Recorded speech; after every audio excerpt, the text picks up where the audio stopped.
Welcome back. Is this episode 3 of the Amateur Hour? Twa, We episode 3. Yeah. 4 of us this time. We have both got, well, I was going to say girlfriend and fiance on. So thought we'd go and kind of just cover all bases today. What's going on with you two? Mate, just the same old. It's, 4 days post-Christmas.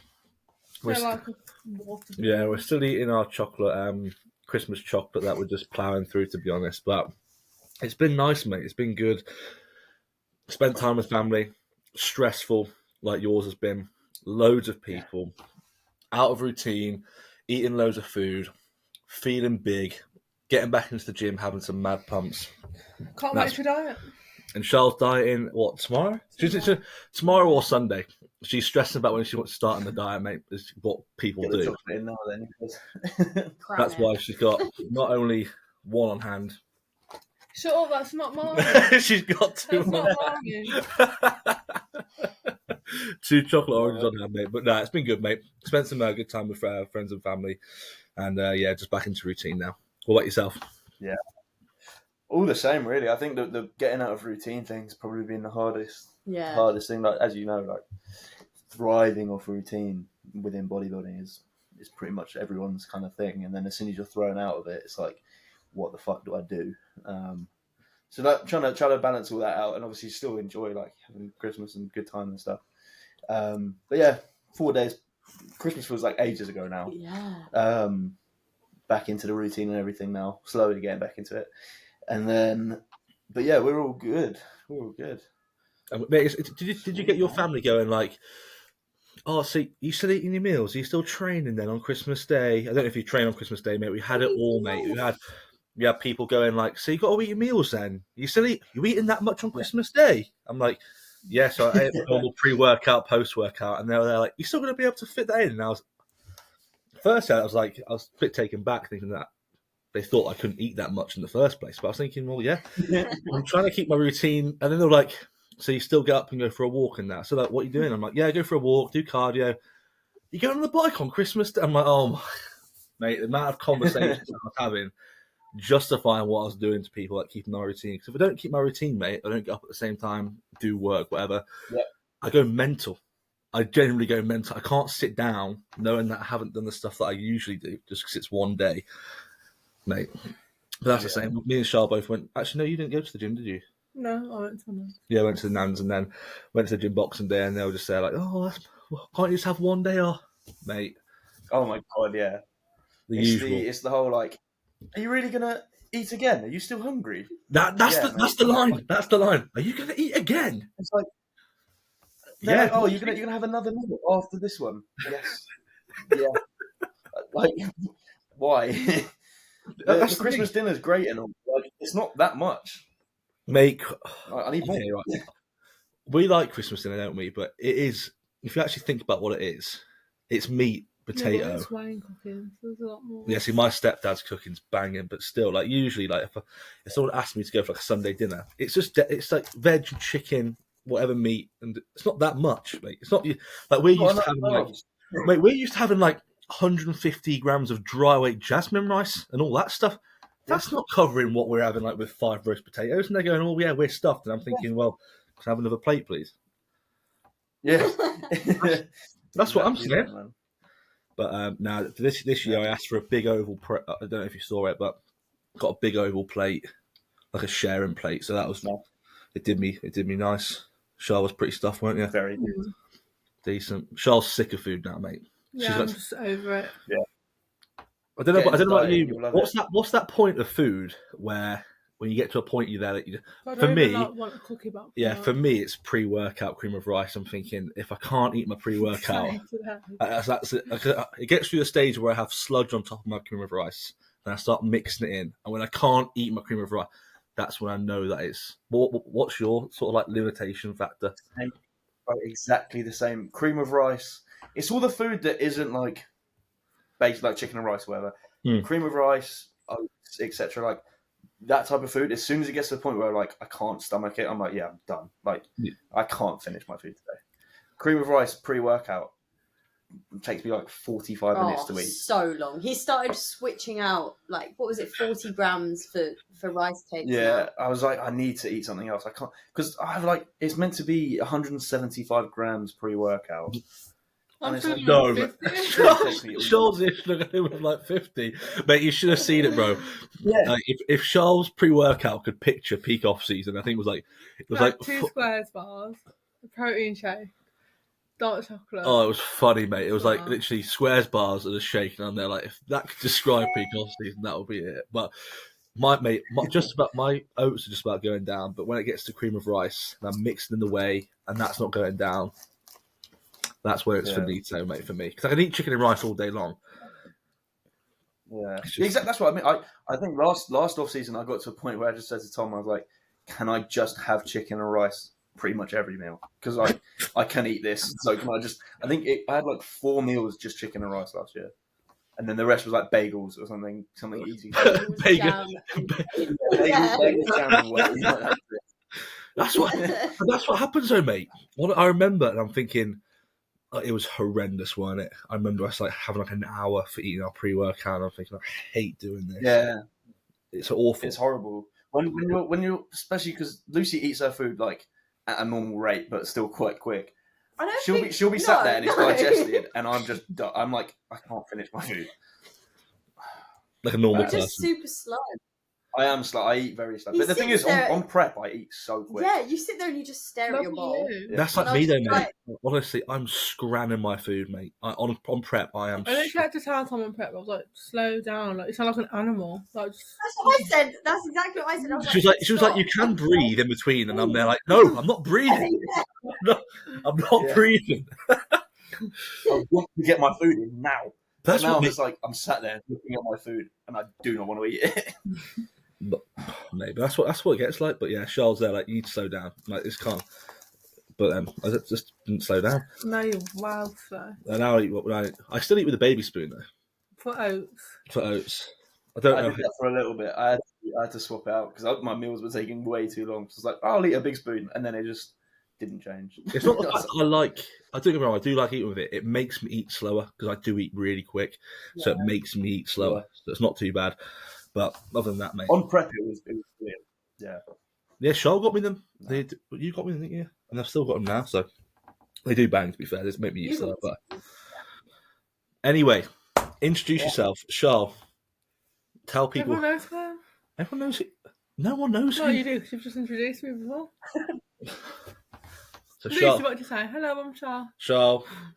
Actually, the reason why I wanted to actually do this episode was because firstly, talk about relationships and bodybuilding, but it gives a good contrast between me and Charlotte have been together for 6 years, and Connor and Lucy have been together literally since they started, just before prep, wasn't it, you guys?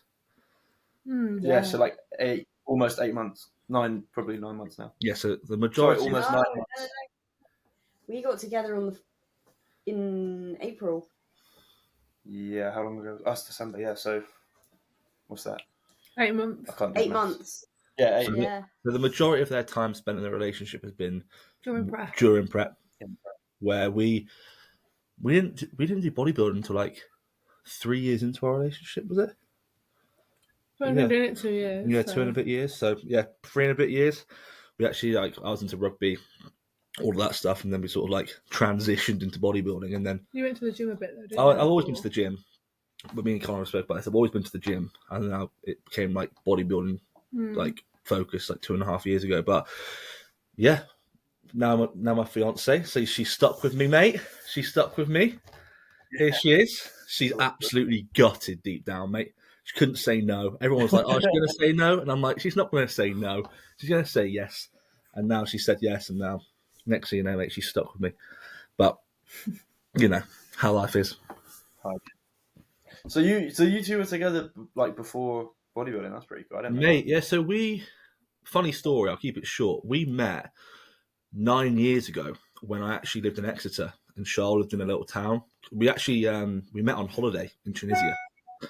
So I was like 13. So yeah, said the story. No, I've not said the story. No, I was like 13. So Charles was 13 years old. I was 14 years old. I was living in Exeter at the time. Charles was living basically where we live now. It was like a little town about 15 minutes away outside of Stafford. And then I met her in a games room in Tunisia, essentially. You know when you, like a young kid, and you meet someone on holiday, and it's like, oh, you make holiday friends. That's all it was, mate. So, met her. Yeah, you're holiday friends. No. That's all you are. That's all you are. Just a holiday. So, essentially, I kept in touch, and I was there like, where are you from? She said Hensford, which is the town. And I was like, Mum, I've met this absolute fitty. 13 years old, year below me. She lives in Hensford. She goes, oh, that's like 15 minutes from where your nan and granddad live. So I told her. Next thing you know, mate, every time I came up to Stafford, I met Charles. I then told her that I was moving back to Stafford. We didn't speak for a while, did we? No, I didn't speak for a while. And she was like, no, you're not. I don't believe you. No, it was only because I was moving at the same time to Stafford. Yeah, then we both moved to Stafford, and then we both ended up doing the same college course and meeting on the same college course. So, yeah, bit of a wild one, mate. Because even if we didn't meet in Tunisia, we'd still would have met on the same college course. But yeah, people say it's fate. I just say it's bad luck, mate. Honestly, karma. Literally, I met her when I was 14. Next thing you know, mate, I'm seeing Charlotte Parson. I'm like, what? Because my name's Tom Taylor. I'm at the bottom of the register, mate. So they're going around saying, "What's your name? Introduce yourself." And we're all there, and it's like, "My name's Charlotte Part." What the? I was like, I know that name. Next thing you know, mate, I say my name. We look at each other, and they're like, "What is going on, mate?" Tripping out, like. Do you know what the most embarrassing thing is? When Tom first seen me, I was in this hall, didn't even know he was watching me, and I was doing these bloody press-ups. Oh, mate, that was...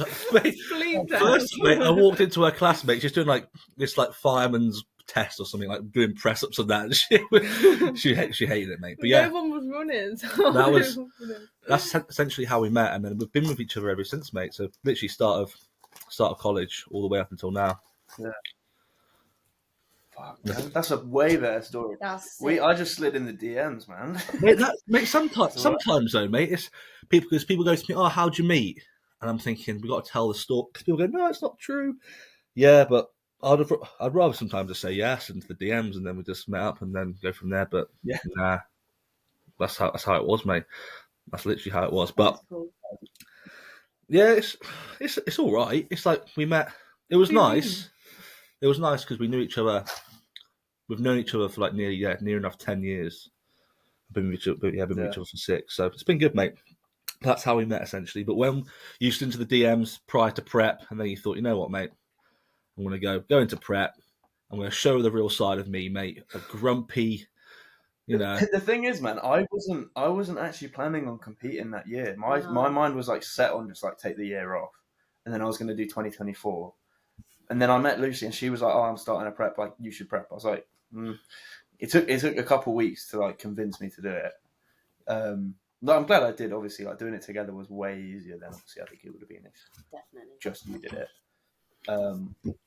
But I think to be fair, we've known each other for like a year. We've been together for 8 months. But yeah, I think it was around this time last year. I think we started speaking. But you were up in Leeds for uni. I was still living down in London, so. I think we only first met when I first moved to Birmingham, so yeah, August, I think. And then I think we were sort of like we were seeing each other, sort of like we weren't like official or whatever for like probably 2 months. April, sorry. We were together for like 2 months maybe. Yeah. And then I asked her out at a rave.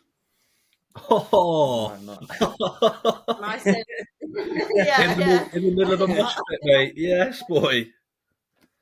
She goes, ask me when you're sober, and I was like, I was shitting myself all week. I'm asking you now. Say yes, it's okay. I'm only asking you when I'm absolutely shit faced. So that's it. I was like, okay, I can say it now, so take it, okay? Just take it. Tom originated with government surgery. So yeah, the stories go a little bit different. Complete opposite. But yeah, no. Obviously, do you want to introduce yourself? Yeah, I'm Lucy. I'm Connor Launder's boyfriend. Boyfriend. Boyfriend, Connor. There's something you need to tell us here, bro. There's something you need to tell us here. I've just competed. I do bikini, and I am coached by Christian, so I'm part of Team CBC. Yeah.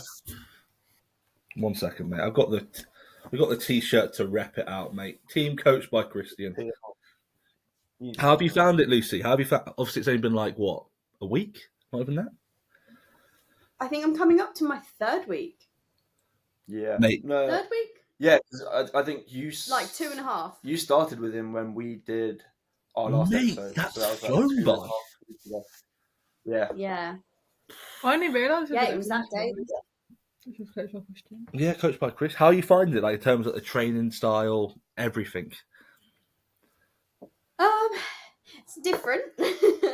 Have you done like the RER style, or are you doing like the block training of this like escalating volume? I think it's the block training, but I'm already on like 3 working sets on most stuff.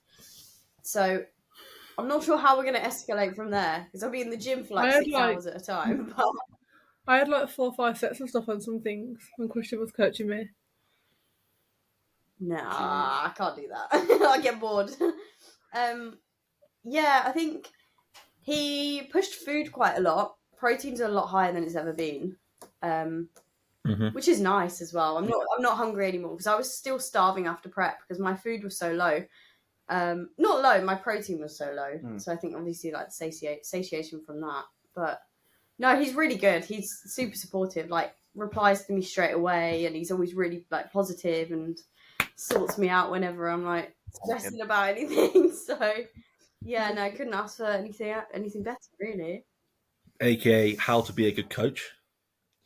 Reply. Yeah, exactly. Be supportive. He does the basics really, mate. And that's what makes a good coach, in my opinion. If you do the basics well, because I think people try and how can I make myself look good in front of a client? I'm just going to make them like say all these words, and they're going to say to me, "Oh, what does this mean?" And I'm going to like overload with loads of information, mate. The best thing to do is provide a good service, reply quickly, actually give them 100% clarity in what they're doing, why they're doing it, when they're doing it, all that stuff. Next thing you know, mate, you got a client whose stress is low. They're enjoying the process. When you enjoy the process more, they make more progress. Funnily enough. So there you have it. Exactly. Yeah. Exactly. But now I'm glad to hear it's all going well. Yeah. Yeah, I love it. It has been good. It's been very good for you in terms of like, because you're what, 6 weeks post show? 7 weeks. And up until she started working with Christian, like the body weight just wasn't going up. Like I was lighter than my stage weight.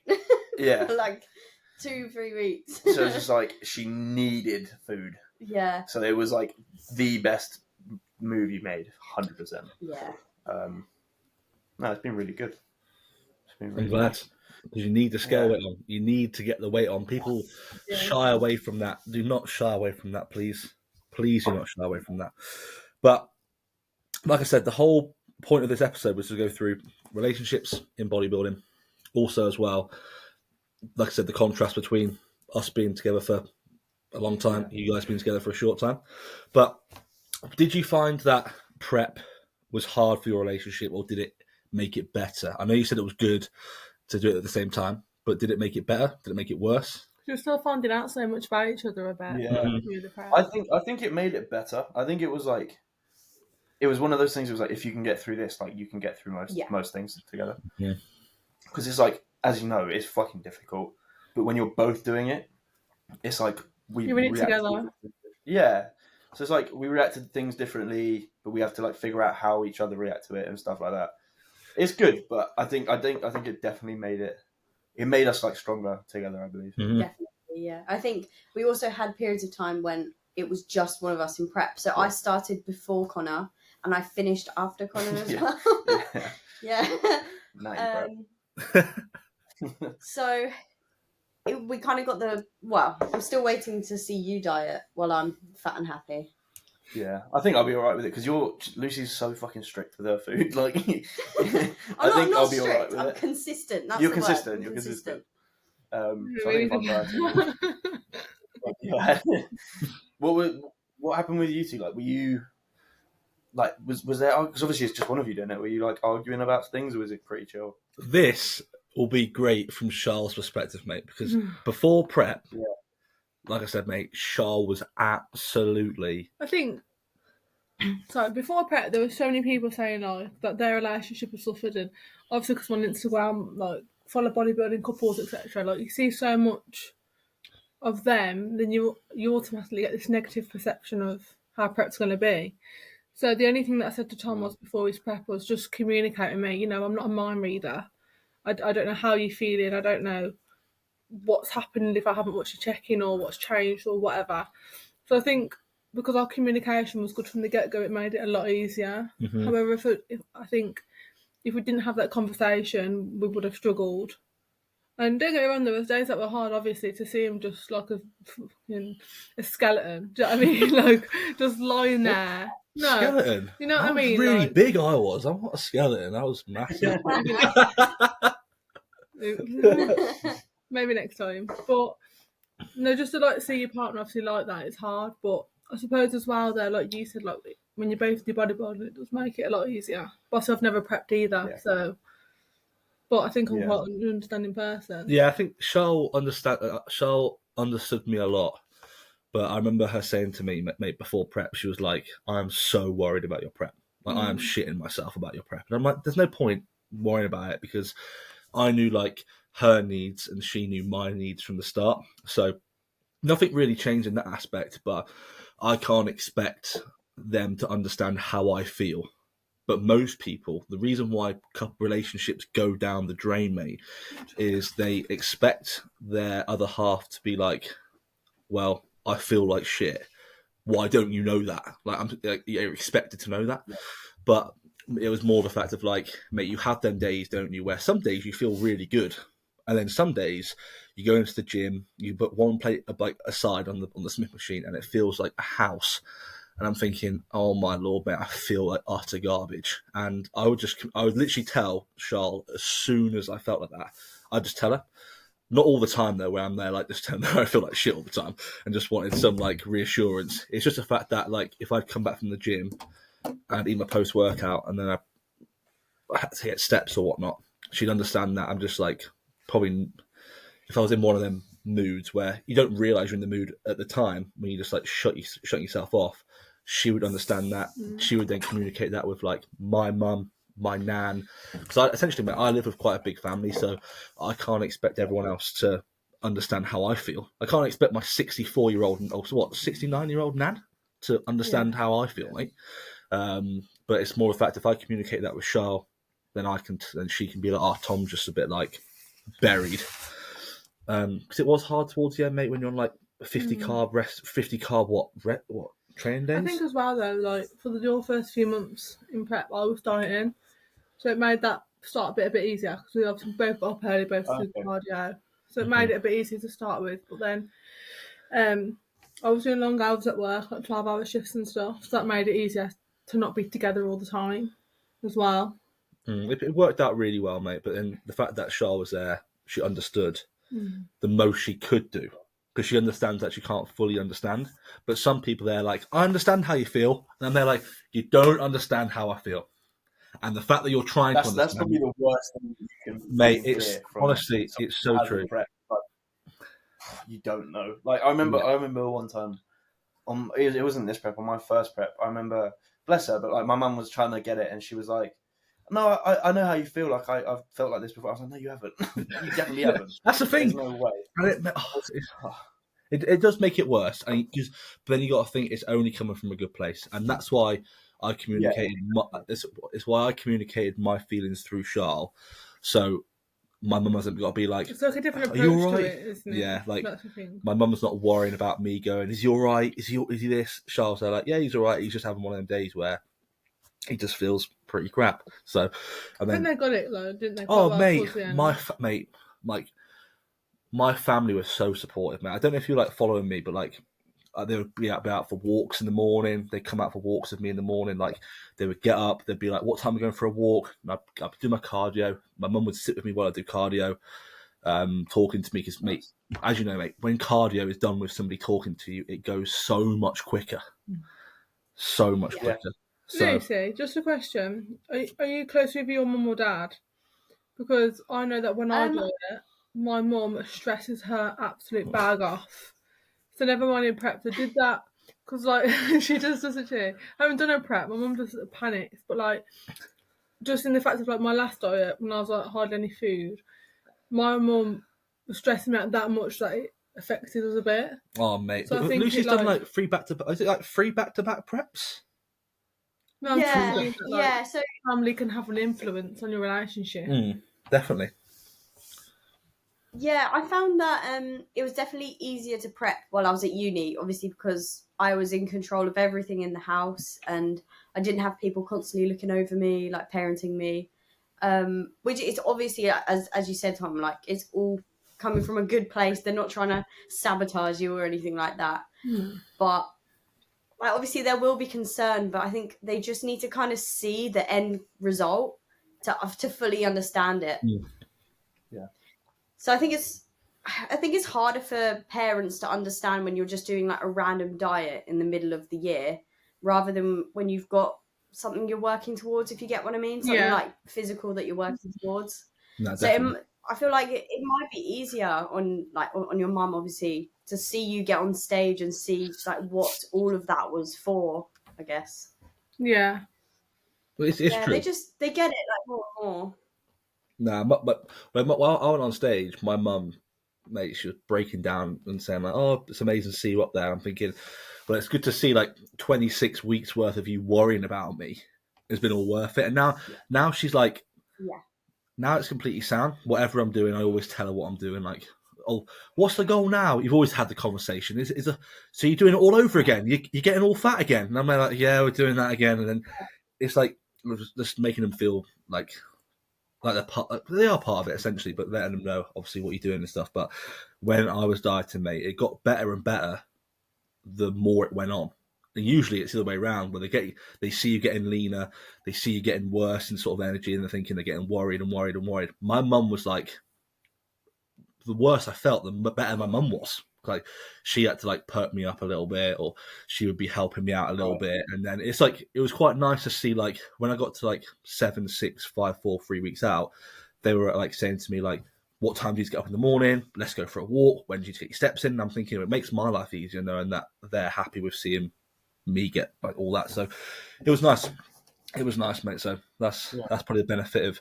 Then you have Charles there, obviously reassuring them as well, because Charles like seeing the changes that obviously Christian was making at the time and stuff. So it's like having that sort of perfect balance of having the reassurance from your missus, who's reassuring the family, and then when the family see that you're actually working towards something, like Lucy said, then you do that, mate. It was an absolute breeze. It was great. Yeah, definitely. So what are your plans moving forward then, Charlotte? Are you looking, is this a diet, like a pre-prep diet, or is this so I left Christian just because I would be silly not to. I mean, Tom's right there, so it would be silly for me to. Do you know what I mean? So Tom's now coaching me. Pre-prep diet. I'm gonna stay leaner because I want this to be the last diet before prep. Because I've gone a bit all out. Well, I think Charles all out is I'm enjoying myself more and I'm getting strong in the gym, which I think everybody has to go through that phase. She thinks she looks really bad, she looks soft, but if you think about it from like a bodybuilder's perspective, she's going into the gym, feeling the best she ever has, recovering. I feel obviously a lot stronger, stronger. But yeah, so pre-prep diet, and then going to stay leaner throughout the year, just because mentally as well, it makes me feel better. And then figure is the goal. That is the goal. Which figure? Is it toned or athletic? Yeah, toned figure. Toned figure. Natty toned figure. I think we'll do a PCA show as well. Yeah, because PCA is doing natural shows now, but I think. Yeah, you're going to do that natural one. Yeah, probably. I'd be silly not to. To be fair, wouldn't I? Yeah. I think Charlotte was pretty hesitant to go like. Yeah. She was like, "Oh, but I'm natural. They're assisted." But you see so many naturals go up on stage, either like win a PCA show, like Lucy, for example. To be honest, like not the last season that's just happened. The season before that, obviously that was like a year and a bit ago. So I've changed a lot since then as well. But on the last season, when I've seen like these natural girls, I'm thinking, bloody hell, like, do you know what I mean? Good standard. Yeah, because I was going to compete like 2024, and then I've seen some of these girls, and I'm like, nah, have another year, then I'll then I'll do it. So yeah, but Okay. there's no rush. Like, I'm only 22. Oh right, okay. Right. Tommy, are you going to do 25 as well, or are you waiting a little Mate, longer? I'd love to do 2025. But then again, I want to be like... Yeah. The only reason why I actually competed in the first place was because it was my final year as a junior. So I wanted to compete as a junior, see where I was as a junior, whatever. But I think I want to compete when I'm there, like, man, this is going to be sick. Like, if I'm thinking it's pretty decent, other people are going to think it's decent. And that's going to be like a long time. So I think... I love bodybuilding for what it is. I don't do it for like, oh yeah, can't wait to get on stage. Like, yeah, mate. You like the routine, though. I love the routine. I'd make the fact that if somebody said to me like, you're going to compete in 3 years' time, mate, that excites the fuck out of me. Knowing that I've got like 3 years of progressing to therefore like either like just to showcase something that I'm like you said, mate, freakish. I want to be an absolute freak. And I want people to, and you see them people, mate, they're like 6'4", they walk out and they're like, that guy's an absolute anomaly. And I only want to compete when I'm like that. I don't want to be like, oh, yeah, he'll be all right with another year off season. Like, mate, you just dieted down to have the same feedback. You need to get bigger. Like, I know it's all part and parcel of the process, getting on stage and whatnot. And yes, I will have like stages where I can diet down, get near stage lean. I'll probably be like, do I want to like go up there for the experience? I think with you, depending on how you go, you'll either diet and jump into a show, or you'll just carry on. Yeah, and then... I think it'll be more of like a one-off decision where I'll finish like a mini cut, for example, and I'll be like, you know what, I'm actually rating this. I'll go into a show. If not, mate, I'll just keep progressing later on down the line. But you're doing 2025, aren't you?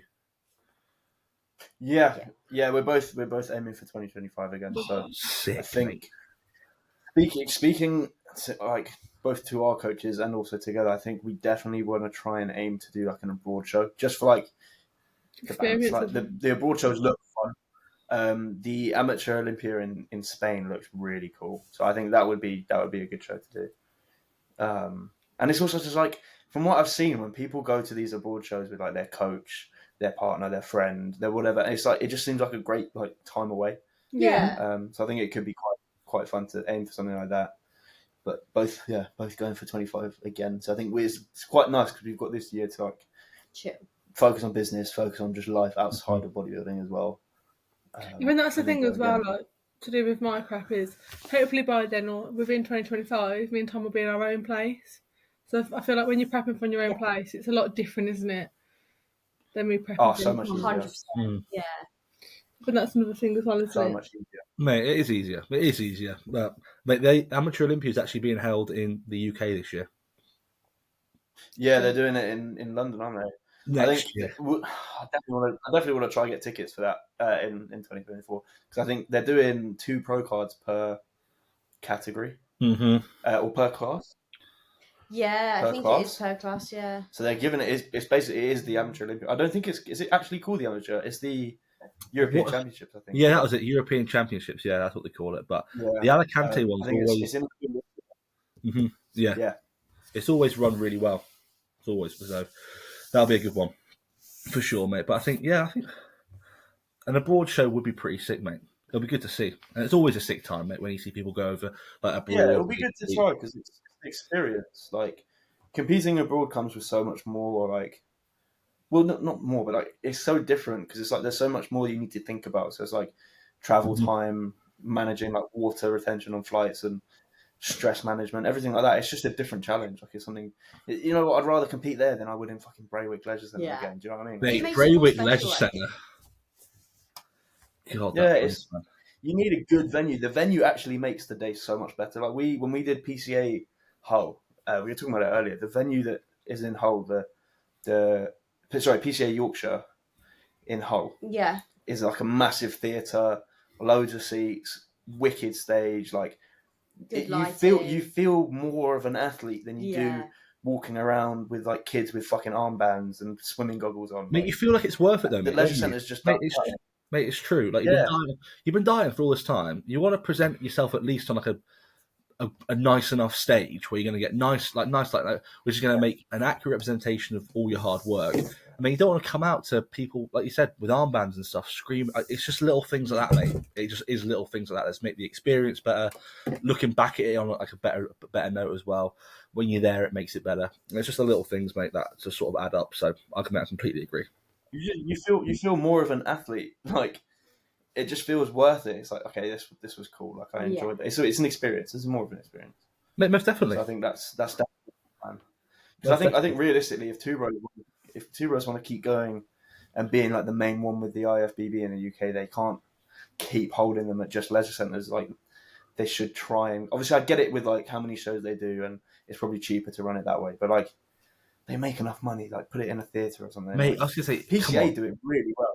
The amount of money they must make, it's ridiculous. Yeah. It must be more than getting and hiring out a leisure centre for an afternoon or a whole day. Like, come on, That's man. definitely why they do it. The profit margins will be mad. It would be for sure. But it's good to see that you're going 2025. Like, what made me realize, and I was talking to Charlotte about this the other day as well, where it's especially the last few months post prep has made me realize that I love coaching, not more than bodybuilding itself, but it's made me realize that I'm a better coach than I'm a bodybuilder for sure, which I knew already, but it's just sort of established that I want to be a really, really, really good coach as well as a really, really good athlete. Yeah. But I feel like my coaching will probably always come before my bodybuilding. My bodybuilding will always come sort of not second, but I'm still going to do everything. But like this year, I've got people on stage, which is like it excites me really. Got like the team with got the little challenge that we got with Christian stuff, like that sort of stuff excites me, as well as. But I got to the point where I was like investing into other people probably more than myself, and I was excited about other people's progress more than my own progress. And I was thinking, man, I think you'll find it different when you've got your own place, you've got your own like office, and you've got more clients, and it's just a complete different focus and environment to do it from. It is true, but I think with bodybuilding, like I want to be essentially one of probably. I just want to be a freak British bodybuilder, mate. It will. Do you know what I mean? I just want to be a freak, bro. I just want to generally be a freak. Yeah. It will happen, hopefully. Yeah. But I want to be like Tom Taylor's a great bodybuilder, but he's also a great coach as well. It's sort of that balance. And I think people go like, oh yeah, he's a great bodybuilder, yet he coaches people, but he's not really the best coach.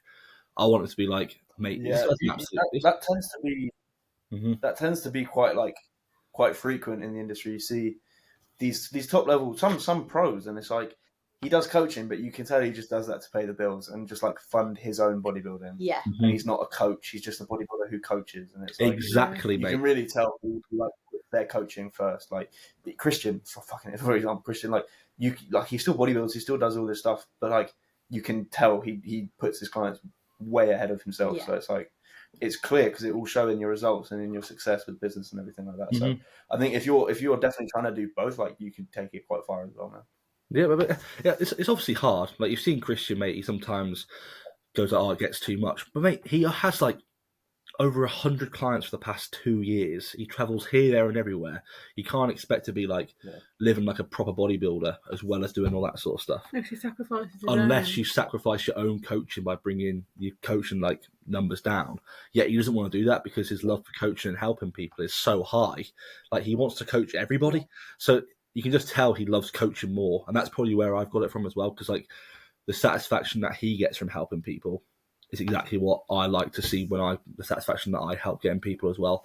But it's just like I want to find that balance where I can be a really, really good coach, but a really, really good bodybuilder at the same time. Not like prioritize coaching over bodybuilding, but have a point where it's there like, yeah, he's just like maximizing both. Where if I have to sort of like cap my numbers at a certain, because at the end of the day, mate, I don't really care about money. Essentially, I don't want to get loads and loads of clients on just for more money. Yeah, it's great, but like I said, mate, I'd rather be known as like be respected for a good coach and a good athlete at the same time.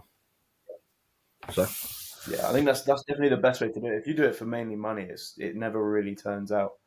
You know, you kind of don't prioritize the clients. You know, like you said, at some point it'll be great for some point, mate. But like you said, you can sort of see after a couple of years that they're only doing it to fund their own journey. And then if you're a good coach, money will come anyway. Exactly. So if you're a good coach, you can limit your clients and then charge more, and then you can maximize both. So it sort of like comes with two hands. So it's more of like being a good coach, coaching people that you want to coach, and then being a big athlete, like a good athlete as well. But we just all want to be freaks. Essentially, that's what I got from that conversation. Exactly. Lucy's going to open bodybuilding in 2028. Yeah, don't want to embarrass you just yet, though. Yeah. Imagine that Lucy turned up in 212 and Connor's there like, what are you doing, man? What are you doing here? Is that the goal for you, Connor? Is 212 the goal for you? I think realistically, it could be the way to go at the beginning and then progress into open, because it's like with like my height and stuff. I think being in 212 would suit me quite well, and especially like obviously there's no 212 with amateurs, but winning the 212 sort of lands within the light heavyweights. So being a light heavy, winning a pro card, then it just makes more sense if you're already good enough to be like winning a pro card at that weight. Go for 212 and then work your way up into open one day. That'd be sick. Imagine that. Yeah, freak, mate. One day. I even said to Tom, like Tom, he was like, "Oh, do you want to do 2024?" I was like, "No, definitely need to be a little bit bigger." 2025. He said, "Sweet." And then I remember saying to him, I was like, "Bro, I'd probably be like," because I was middleweights this year. I was like jumping a weight class next by 2025, and he was like, "Maybe 2 weight classes, lol. We'll see how high we can push your food." I was like, "No, mate, no." Yeah, but mate, honestly, it wouldn't surprise me. Heavy. It wouldn't surprise me though, genuinely, especially with like what it goes middles, light heavies, heavyweights or supers. Is it heavyweights after? Don't ask me. heavies then, so it goes heavies and supers. Yeah, it's heavies and supers. So the heavies is like if I could jump 2 weight categories in one off season. Your knees, man. My knees are already fucked. Like, I think realistically, in 2 years, I reckon you could put on at least 20 pounds of tissue, genuinely, especially with your age, your exposure. Easy. Like honestly, mate, if you're thinking like 20 pounds of like how much are you on stage? Like one. I was like 73 kilos, so that's like 176, 175. Yeah, so mate, you're looking at like at least being 200 pounds on stage next year, at least. Like that's what. I really don't want to be below 200 pounds. Yeah, so I don't know what the weight cap is, mate, but that's hovering around that sort of mark, which is mental to even think about. I think it's just at the top of the light heavies. Yeah, mate. If you can reach the cap of the light heavies, mate, that'd be ace. Peeled as well. Yeah, I think that would be. Like you were. That would be pretty cool. Look at Lucy smiling. I'm excited. I'm very excited. I've already got the itch. Like, I know you do already. I've already got the itch to like diet again, but I was like, nah. This year I need to commit to just a year and just progress, because it's like you said, you don't want to keep going back and getting the same life together, because you haven't really enjoyed.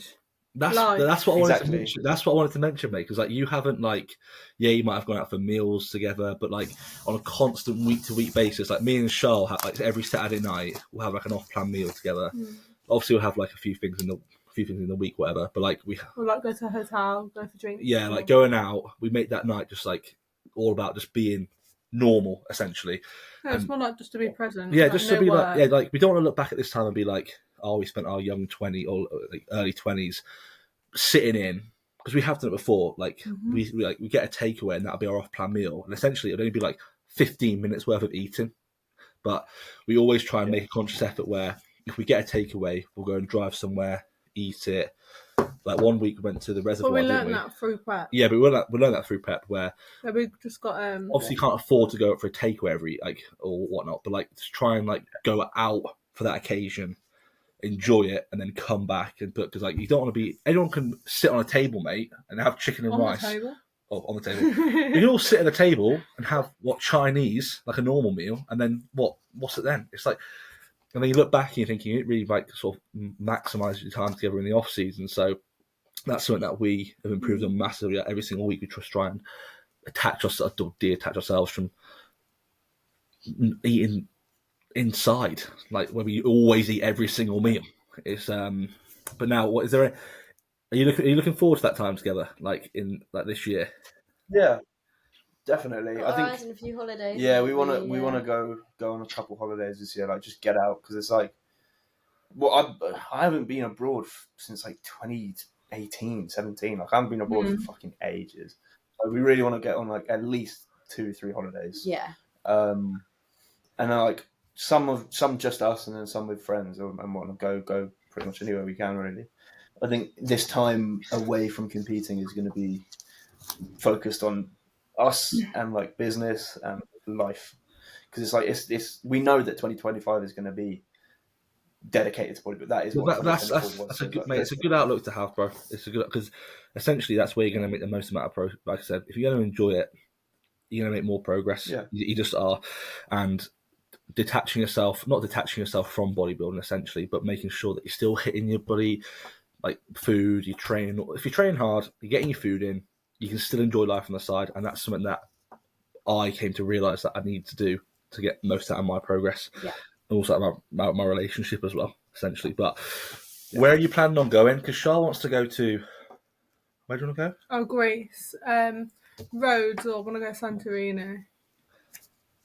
Nice. Oh, that'd be good. That would be good. I think Lucy's dad's got like a place in Spain. What? Mate, I don't. Charles picks wherever we go for holidays, mate. I don't pick that. But Santorini's like, oh yeah, it looks great with all the white buildings. Like, do you know what I mean? Yeah. They're going to Spain. I think, yeah, we were looking at Lucy's dad's house. Like, he has a place in Spain, like a family place. So I think we're going to definitely try to go there, because obviously we'll save money on accommodation. So like that would be ideal. Where else were we looking? I want to go to Amsterdam, to be honest. We'll go to Amsterdam because that's an easy one to get to. So it's like, and there's a lot to do in Amsterdam. So we'll do that. Yeah. We should go to Amsterdam. That'd be funny. Group. That'd be funny. Lads trip to Amsterdam. That'd be hilarious. That'd be. Oh, what did you say? Amsterdam. Yeah. The Dam, people call it. Yeah. That'd be good. Yeah, I think just anywhere really, like somewhere hot. But you prefer like city breaks, don't you? Like not just relaxing. Like you want to go out and see stuff. I don't really enjoy like going to a beach and just sunbathing all day. I get bored. Mate, worst nightmare. Oh, my Charlotte loves that. My ADHD, I swear, I can't sit down for half an hour. If somebody says to me, "What are you doing on today for holiday?" Yeah, we're going to sit by the beach. I think what? Do you know what though? Like, yeah. I can't sit by the beach for a whole day. No, I can't do that. I don't know. Maybe it's because your job isn't practical. You're in another country. Oh yeah, it's true. I think I like a mix of both though. I think I definitely like a mix of both. Like I want to go out and do stuff, but I do want to. It's a holiday. I don't want to come back more tired than I fucking left. Yeah, exactly. I want to sit down. I want to try and get as much sun as I can, because I'm whiter than a sheet of paper, so I need it. Transparent. Yeah, worse. I'm fucking see-through. Yeah, we are pretty albino at the moment. I want to relax. I couldn't sit there all day. But I like to go to the beach for a couple of hours, then go and get some lunch, and then go back to the beach for a couple hours. Oh, shut up! No, go do an activity or something. See, my idea of the beach: get up nice and early. Do paragliding. Yeah. Nice one. Bringing up mate. I went nearly drowned. Yeah, it was too heavy. I was a fat kid, mate. They said to me, how old was I? I went 14 on the holiday that I met Charlotte. Put me on this paragliding for this child. Well, no, it was Laura went on it. It was a child. What do you call it? Balloon thing. And yeah, we drowned because the weight couldn't hold us. So anyway, doesn't matter. We had to go on the adult one afterwards. Yeah, it was pretty funny when I nearly drowned. But anyway, it doesn't matter. Anyway, what were we on about? You've made me lose where I want. Yeah, my idea is I wake up, I do an activity all day, and then I'll probably go back to the beach when it's like still hot, like mid-afternoon. But the sun's going down. But it's like that's when the hottest part of the day is. Like 2-ish. Yeah, but doesn't mean you're going to get... Yeah. Do you know what I mean? I spend the morning doing an activity. Then it's too hot to sit in. You just can't please sunbathers. Genuinely. But it's true though, I can't sit there, read a book, listen to music. It makes me want to tear my hair out. I both your jobs... obviously you're Coach Connor. What do you do, Lucy? I work in a gym at the moment, so I'm a student. So I'm like full time at uni. Well, kind of. So I work at a gym. I work at House of Gains. But I also do like online posing, and I'm also an online coach as well. I just don't promote it a lot. Maybe it's because I'm shit. your job isn't practical. I'm on my feet 12 hours. I want to go on holiday. I want to chill out. Nah, man. No. There's nothing about What's that. your job? Nursing at the moment. Oh, cool. Yeah, but I've been to uni. It's not cool. It's long, man. It's long. I went to uni to do sports, psychology, and then I need to go back and do my masters because I want to be a sports psychologist. But I'm not ready yet to do my masters. I want to be in my own place, like I was saying earlier, before I do that. So just now I'm doing nursing, and I think just been speaking to Tom. I might start like doing like a lash course or something just on the side, just to get like something else behind me really. And then when me and Tom have our own place, I'll go back to do my masters. But I'm not in a rush. Okay. So yeah, I work with dementia like residents all day. So like my idea of a holiday is just to chill out. Mate. Yeah, not that to makes anyone. sense. Yeah. Mate, honestly, firstly, hats off to what you do. Because some of the stuff she tells me, I don't know, but mate, it'd make me go do lally. Genuinely. My nan had dementia, bless her. Honestly, mate, it was the worst thing seeing. And Charles got to deal with that.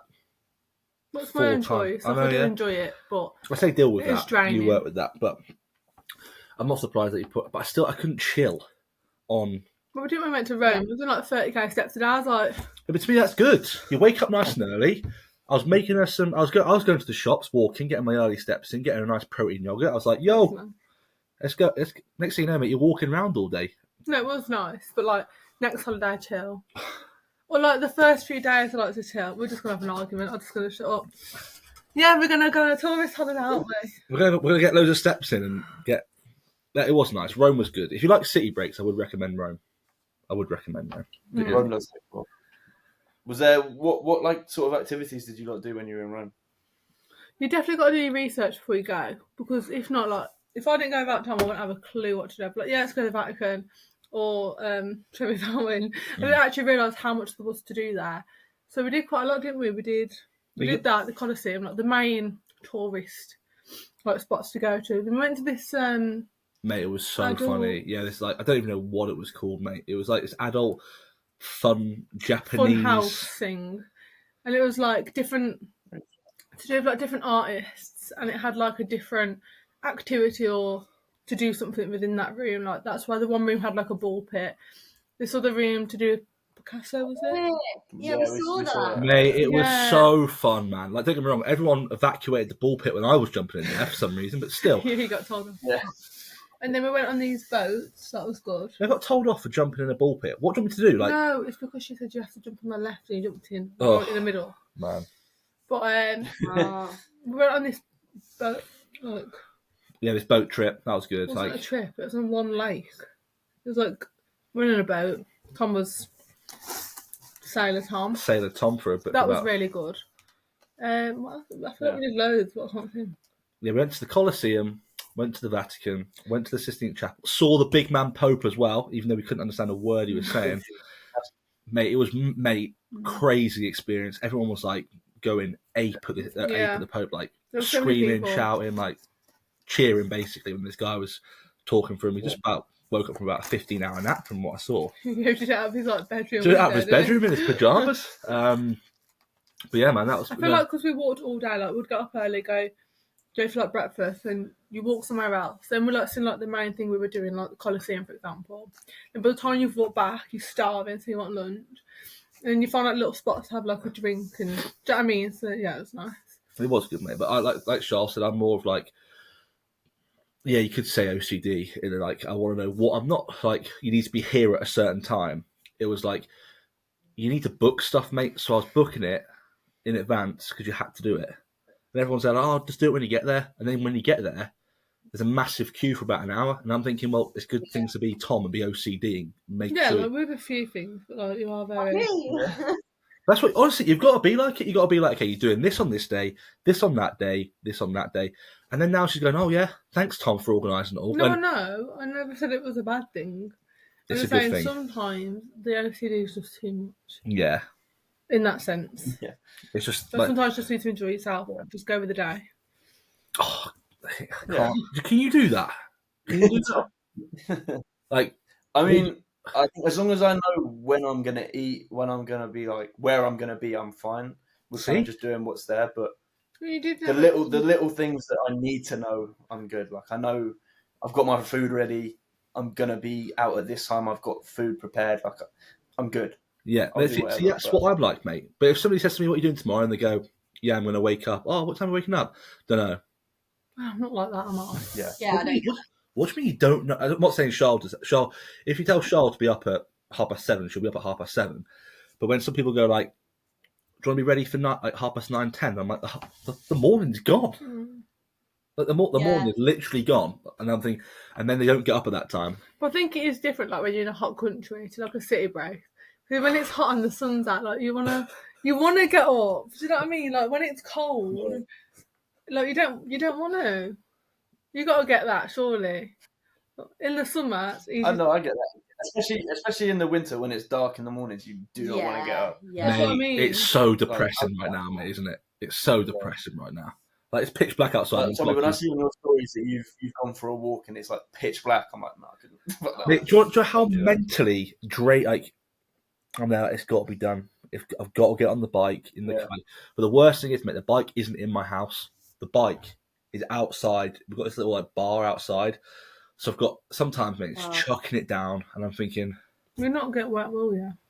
Oh, it's just horrendous, honestly.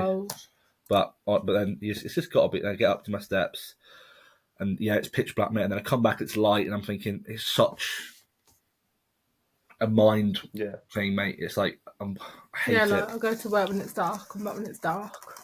Yeah, that'll trip me out. That would, but the exposure to sunlight is pretty fucking minimal, isn't it? But mate, honestly, I think we've covered literally everything. We basically know that we all want to become freaks. The bodybuilder, Connor and Lucy are competing in 2025. You're competing in 2025. Mm-hmm. I'm competing whenever. Relationships are all good. You just got to communicate. That's all you got. I think. Actually, we'll finish on this. If you give somebody 3 pieces of advice as a bodybuilding couple to maximise general life, but also relationships, what would it be? Oof, okay. I think one that we'd all agree on is just communication, like you said. That's the number one. Keeping communication is key. That is probably the most important one. Mm-hmm. I think set boundaries. I think definitely. If you have allocated time alone, so for example, I'd go to uni by myself. Connor would stay at home. I'd stay and do work at home or go for a walk on my own or whatever. Make sure that you do spend time apart as well. Obviously, as well as together, but that time apart is so important, especially when your patience is minimal. Wearing thin, to say the least. To say the least. Definitely. Oh, I don't know. I think make time for each other as well.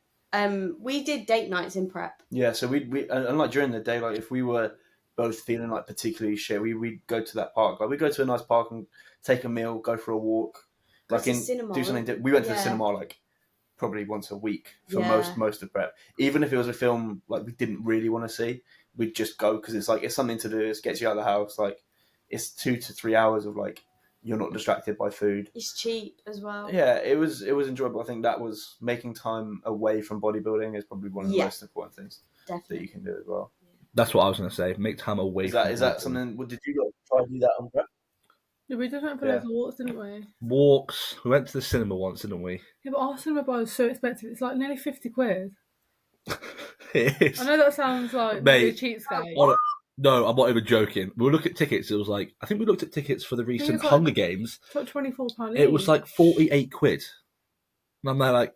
Do you get a foot with that? What? Yeah, exactly. I hope so. And then we went there, mate. And then Charlotte had to swap seats, bless him, because this guy was just You couldn't write it. There was this big, fat, stinking man. But he did, and he kept like burping and everything. I just thought, yeah, mate, he kept, but and obviously I ended up sitting. We've moved down, but yeah, you know what made it worse? I don't think he actually even like paid, because he sat in the seat next to me, and then this other man came and he was like, "You're sitting in my seat." Then he wasn't sitting next to me to start with, sorry. Then this other man came and he was like, "You're sitting in my seat." Then he moved to me and I was like, "Well, that ain't his seat either." Then we moved. He got moved twice, but but yeah. Anyway, back to the point. Do stuff outside bodybuilding. We went for walks. We did have like time to ourselves where we were just there, like just little things like. For me, for example, when I was getting off my phone for work, I'd make sure that we're watching stuff like a series that we wanted to watch or something.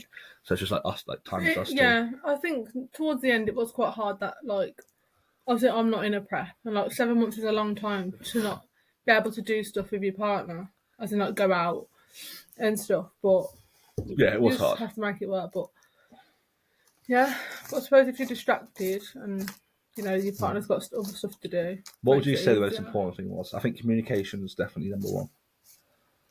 What, if you're both in prep or not? That's from your perspective. So they were both in prep. They said communication, boundaries, but also setting days where you can go out. Mine was work definitely helped. Picking up more hours because I was busy. I wasn't thinking about you as much. And I got a puppy, so I was distracted towards the back. We got rats. we bought pet rats. Yeah, they were distraction. Yeah, I'm pretty sure you did that to entrap me. Oh. I went home. Like I was only planning on going home for like a week to get some stuff from my flat. Yeah. And as soon as I got back to Birmingham, I got a call from Lisa. She was like, "Oh, I'm at the pet shop. I've just got a pet rat."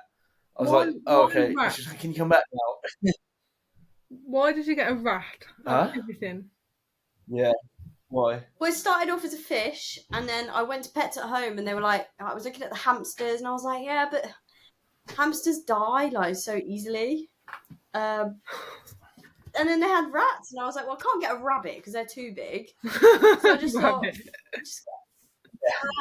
yeah, they are sweet. They are just like tiny dogs. Like they are sweet and they're fun to play with. But like, yeah, when I got that call, I was like, oh, okay. I don't get how you can play with a rat. Rats? Yeah, no, you can. Like, they're like they're big now. They're like this big now. Yeah. And that's like not including the tail. The tail's fucking huge. So it's like they are big enough to play with, sort of. And they just like they treat you as like a climbing frame. Like they'll just climb all over you and stuff. It's fun, but it's not quite a dog. I think the dogs are the next move. Definitely. So essentially, just get rats before dogs. That's what it is. Yeah, it was just a warm up. They're just feeder sets. Feeder sets. Yeah. As needed, three or four feeder sets. Exactly. Before you get to the working sets. Learning how to look after people. Exactly. Dogs. That's the next move. That's the top set. So, what's a back? I'd love to know what a back off set is. Maybe like a parrot or something. Something like a bird. Something small. Turtle. Yeah, go on. Some sort of animal, smaller than a dog, but not that bigger than a rat. Okay. Maybe a cat. Rabbit. A rabbit. Yeah. We had 2 We're rabbits. just gonna have a zoo. Wait, we'll leave it there because I think that's some educational information that is on what you should do. But thank you guys for tuning in. Thank you, ladies, for coming on. That's all right. Anything you want to say to the avid listeners out there? No. Great message. But like, subscribe, comment, share us on Instagram, tag us on Instagram, YouTube, Spotify, the lot. We'll get it all up there. 5-star rating. I've already rated the podcast. Oh yeah, 5-star rating. Apparently that helps with like boosting the podcast on Spotify. We'll get on that 5-star rating as always.